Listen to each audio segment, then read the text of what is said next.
Hello लोगोफोर, गिबियावनो बयखौबो आंनि जेम बड' ब्लग इउट्यूब चेनेलाव बरायनो लाग्रोनाय जाबाय। दिनैनि भिडिअ'आनो जाहैबाय नोंथांमोना नुगासिनो दं नै माने जोंनि इउ.एन एकाडेमि आमथेखानि स्कुलनि दैया रानबाय, दंखलनि दैया राननानै गोदान दंखल दोफिननो गोनां जाबाय। दा गोदान दंखल दोदोंमोन नाथाय गैया, जायासै। दा बेनिखायनो मानि थाखाय जायासै बेखौ नायनो थाखाय JCB जों बुरनानै नायनाय जाबाय। नै जरायनायफ्राव एसे उसुबिदाफोर दं नामा बेखौ नायगासिनो दङ, JCB जों बुरगासिनो दङ। नोंथांमोननो दिन्थिलांगोन मा जामारदों आरो जायाबाथ' उफाय गैया। नै अबाव मा जाना दं नै नायदों, नै बै जरायनायखौ नायदों, बिराद गोथौ बुरबाय। नै हाबलांनानै नायबावसिगोन।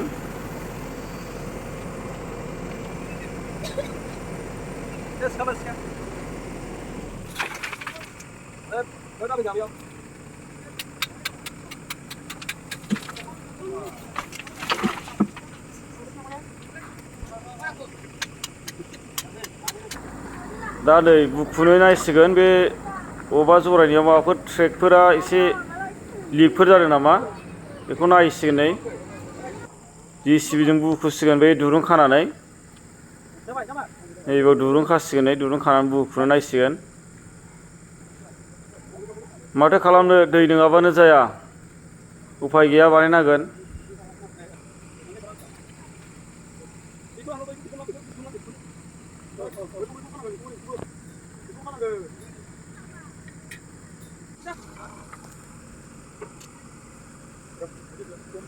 नै दा गाखोबोफिनबाय।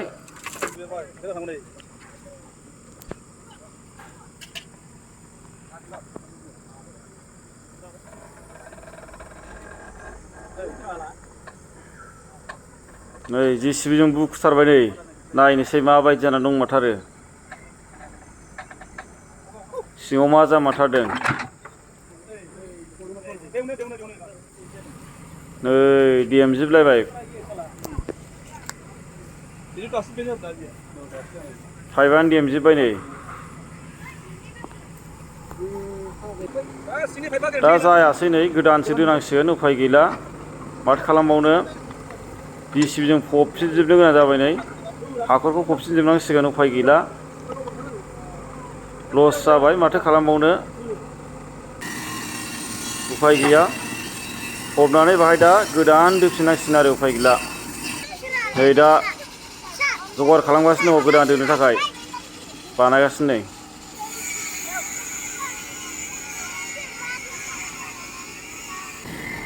दा नै फबखांबायानो, नै फबजोबनो हाबायानो।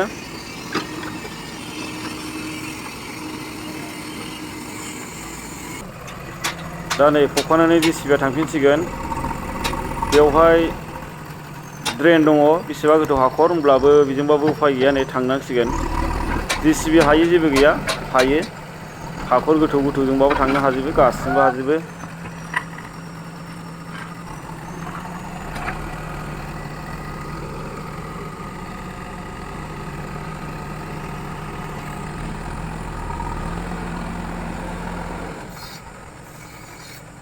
दा नै मोनाजों मोनाबाबो दोननो गोनां जाबाय, हर जाबाय। नै दा अखाबो हाबावदोंसो, अखा मोफ्लामदों, उफाय गैया, अब्लाबो दोनांसिगोन। मानोना दै नङाबानो जाया नालाय, गाबोन अखानायब्लानो दै नांगौ।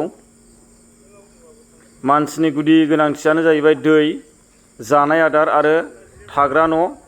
बेनिखायनो दैखौ बेब'स्था खालामथारनांगोन।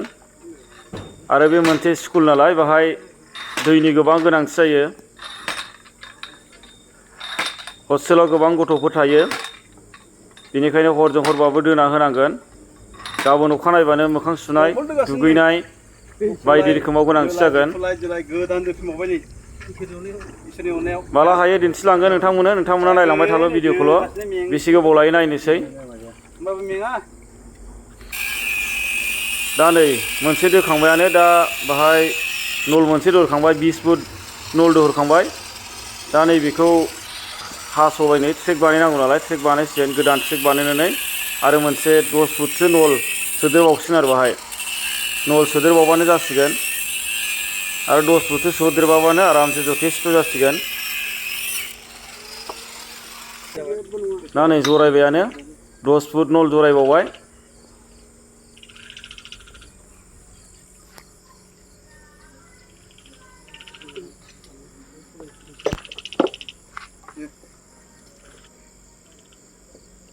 नै दा दोफिनबाय नै बेखौ सोहरनो हाबानो जाबाय बेखौ दोखांबानो जथेस्थ' जाबाय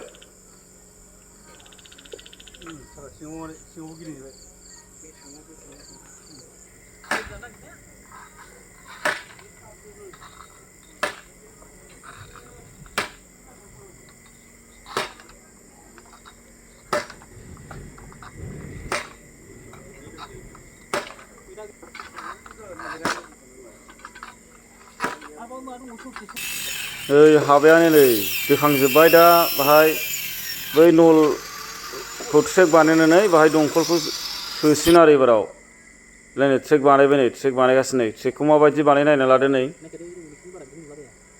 बेजों ट्रेक बानाय नै बेहायनो जोंनि बे दंखल खर'खौ सोसिगोन नायनोसै दैया माबायदि गयो मोजां जागोन ना जाया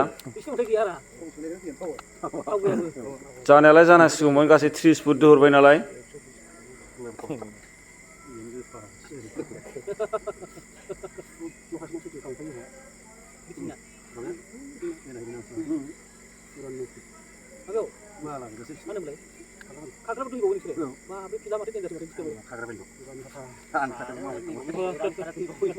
फाइनालि नै जोंना दंखला जामारबाय हाबाय नै दा नैखौ खर'खौ सोबाय नै दा दैयासो माबायदि गयो नायनोसै नै